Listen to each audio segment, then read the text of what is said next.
तुम्ही जर शाळा कॉलेजमध्ये जाणाऱ्या विद्यार्थ्यांचे पालक असाल तर मला तुम्हाला दोन प्रश्न विचारायचे आहेत. पहिला प्रश्न म्हणजे तुमच्या मुलांना म्हणजे मुलींना सुद्धा मागे जी परीक्षा झाली त्याच्यात किती मार्क मिळाले, किती पर्सेंटेज ऑफ मार्क होते? तर मला वाटतं तुम्ही अगदी ॲक्युरेट सांगू शकाल. किती पर्सेंट म्हणजे किती पॉईंट किती पर्सेंट मिळाले ते अगदी व्यवस्थित सांगाल. जरी मी विचारलं की त्याच्याही मागच्या एक्झाममध्ये तुमच्या मुलांना किती मार्क मिळाले होते तेही तुम्ही सांगू शकाल. आता दुसरा प्रश्न असा आहे की तुमच्या मुलांमध्ये किंवा मुलींमध्ये सुद्धा कोणतं टॅलेंट आहे? आता बऱ्याचशा पालकांना विचार करावा लागेल आणि काही पालक तर त्याचं उत्तर सुद्धा देऊ शकणार नाही. कारण आपण पर्सेंटेज ऑफ मार्क्सचे इतके मागे लागलेलो आहोत की टॅलेंट नावाचा काही प्रकार असतो हे सुद्धा आपल्याला आता माहीत करून घ्यायची गरज भासत नाही. आजकाल बऱ्याचशा विद्यार्थ्यांना 90%, 92%, 95% मार्क मिळतात. आता मला सांगा की हे 90-95% वाले जे विद्यार्थी आहेत सगळे, हे सगळेच्या सगळे यशस्वी होतात का? तसं दिसत तर नाही. त्याच्यापैकी काही जण इंजिनियर होतात, डॉक्टर होतात, पण सगळे इंजिनियर आणि सगळे डॉक्टर कुठे सक्सेसफुल आहेत? बरं, आता मला सांगा की ज्या विद्यार्थ्यांना कमी मार्क मिळतात ते सगळे अयशस्वी होतात असं आहे का? तर असंही दिसत नाही. बऱ्याचशा विद्यार्थ्यांनी शाळेमध्ये 4थी-5वीला शाळा सोडलेली असते, कॉलेजचं तोंडही बघितलेलं नसतं आणि ते जीवनामध्ये प्रचंड यशस्वी होतात, पैसा मिळवतात, प्रसिद्धी मिळवतात, सगळं मिळवतात. आता हे मार्क्स, पर्सेंटेज ऑफ मार्क्स जे आहेत त्याचा काय उपयोग आहे? का उपयोग काही? मला असं नाही म्हणायचं की पर्सेंटेज ऑफ मार्क्सचा काहीच उपयोग नाही, पण पर्सेंटेज ऑफ मार्क्स आवश्यक आहेत, पण सफिशियंट नाहीत, तेवढे पुरेसे नाही आहेत. एक गोष्ट अशी आहे की जी तुमच्या मुलांना मुलींना हमखास यशस्वी करणार आहे आणि तिकडेच आपलं लक्ष जात नाही. प्रत्येक विद्यार्थ्याकडे कोणतं ना कोणतं तरी टॅलेंट हे आहेच. मी फार मोठ्या जबाबदारीने सांगतोय. याचं कारण असं की या 10-12 वर्षांमध्ये काउन्सिलिंगच्या निमित्ताने असंख्य विद्यार्थ्यांशी माझं जेव्हा बोलणं झालं तेव्हा माझ्या लक्षात आलं की त्यांच्याकडे प्रत्येकाकडे टॅलेंट आहे, काही ना काहीतरी टॅलेंट आहे. पण हे टॅलेंट जे असतं हे सुप्त स्वरूपात असतं. त्याचा शोध घ्यावा लागतो की आपल्यामध्ये कोणतं टॅलेंट आहे. आणि मग एकदा समजलं की माझ्यामध्ये हे टॅलेंट आहे, टॅलेंट म्हणजे स्किल, तर हे स्किल माझ्यामध्ये आहे, तर मग त्या स्किलला पॉलिश करावं लागतं. आपण शूजला पॉलिश करतो आणि चमकवतो ना, तसं हे जे टॅलेंट असतात यांना चमकवावं लागतं, पॉलिश करावं लागतं. जसं सोनं खाणीमध्ये असतं तेव्हा त्याच्यावरती भरपूर प्रमाणामध्ये माती वगैरे अशी साचलेली असते आणि ती साफ केल्यानंतर मग ते सोनं आपण म्हणतो हे सोनं आहे बरं का. तसं टॅलेंट एकदा माहीत झाल्यानंतर त्याच्यावरती मेहनत घ्यावी लागते. त्याच्यावरती प्रचंड प्रमाणामध्ये मेहनत घेतली तर ते चमकायला लागतं आणि मग त्याचा उपयोग करून आपण यशस्वी होऊ शकतो.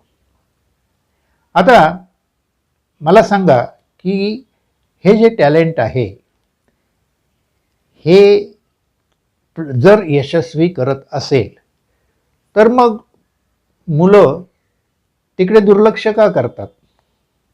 किंवा मुलांचे पालक दुर्लक्ष का करतात? कारण असा डाटा अवेलेबल आहे की 90% विद्यार्थ्यांना त्यांच्यामध्ये कोणतं टॅलेंट आहे तेच माहीत नसतं. आणि जे 10% आहेत ज्यांना माहिती आहे आपल्याकडे हे टॅलेंट आहे, त्याच्यापैकी सुद्धा 50% विद्यार्थी त्यांच्या टॅलेंट्सवर कामच करत नाही, मेहनतच घेत नाही. त्यामुळे ते 5% पण वाया जातात. म्हणजे हे 90% आणि हे 5% 95% विद्यार्थ्यांच्या टॅलेंट्स वाया जातात. आणि फक्त 5% विद्यार्थी असे असतात की जे त्यांचं टॅलेंट शोधून काढतात, त्याच्यावर मेहनत घेतात आणि यशस्वी होतात. या जगामध्ये पर्सेंटेज ऑफ सक्सेस किती आहे माहिती आहे? फक्त 5%. मग आता तुम्ही विचाराल की असं का होतं मग? का नाही विद्यार्थी त्यांच्यामधलं टॅलेंट शोधत? का नाही विद्यार्थी त्यांच्या टॅलेंटवर मेहनत घेत? याला कारण आहे. याला कारण आहे अभ्यास. अभ्यासामधून त्यांना वेळच मिळत नाही. म्हणजे तुम्ही म्हणाल की काय दिवसभर ते अभ्यास करतात? नाही नाही नाही नाही, दिवसभर अभ्यास नाही करत. दिवसभर अभ्यासाच्या टेन्शनमध्ये असतात. कारण त्यांना पर्सेंटेज ऑफ मार्क्स जास्त महत्त्वाचे वाटतात. त्यामुळे ते संपूर्णपणे दिवसभर त्या अभ्यासाच्या टेन्शनमध्ये असतात. आणि त्यामुळे ते आपल्या टॅलेंट्सला शोधू शकत नाही आणि जर माहीत झाले तर त्याच्यावर मेहनत घेऊ शकत नाही. आता याच्यावर उपाय काय? याच्यावर उपाय असा आहे की कमी वेळात जास्त अभ्यास करता आला पाहिजे आणि अभ्यासाची क्वालिटी वाढवली पाहिजे, इम्प्रूव्ह केली पाहिजे. आता अभ्यासाचा स्पीड वाढवायचा आणि अभ्यासाची क्वालिटी वाढवायची. मग त्यासाठी काय करायचं? त्यासाठी एकाग्रता. जे मी तुम्हाला नेहमी सांगतो, अभ्यासातील एकाग्रता किती महत्त्वाची आहे. तर जर मुलांनी तथास्तु इंडक्शन टेक्निक शिकलं आणि त्याचा सराव केला तर त्यांचा अभ्यासावरचा फोकस वाढेल. आणि फोकस वाढल्यामुळे ते कमी वेळात जास्त अभ्यास करू शकतील. म्हणजे 1 तासामध्ये जो ते सध्या अभ्यास करता आहेत त्याच 1 तासामध्ये ते 20 तासाचा अभ्यास करू शकतात. आणि या 20 तासाचा अभ्यास केल्यामुळे एका तासात त्यांच्याकडे भरपूर वेळ उपलब्ध होईल. बरं, अभ्यासाची क्वालिटी ती सुद्धा 100% आपण आणू शकतो. म्हणजे अभ्यासाची क्वालिटी 100% आणि 1 तासात 20 तासाचा अभ्यास. तुम्ही विचार करा तो किती पटापट त्याचा अभ्यास कंप्लीट करेल आणि त्याच्या टॅलेंट्सकडे लक्ष देईल, त्याला वेळ मिळेल. आता हे जे मी तुम्हाला सांगितलं की 1 तासामध्ये 20 तासाचा अभ्यास आणि 100% क्वालिटी, हे सगळं मी तुम्हाला व्यवस्थित पुढच्या व्हिडिओमध्ये समजून सांगणार आहे. तर त्यासाठी तुम्ही माझा पुढचा व्हिडिओ अवश्य बघा. त्यासाठी काय करायचं तुम्हाला माहिती आहे. चॅनलला सबस्क्राईब करा, बेल आयकॉन ऑन ठेवा म्हणजे तुम्हाला नोटिफिकेशन मिळत जाईल. आणि आणखीन एक गोष्ट तुम्हाला माहिती आहे की व्हिडिओ आवडला असेल तर लाईक करा, शेअर करा आणि फॉरवर्ड करा. त्यामुळे मला मोटिवेशन मिळणार आहे. तुम्हाला मोटिवेशन करण्याचं काम माझं, पण मला मोटिवेट करण्याचं काम कोणाचं? तुमचं.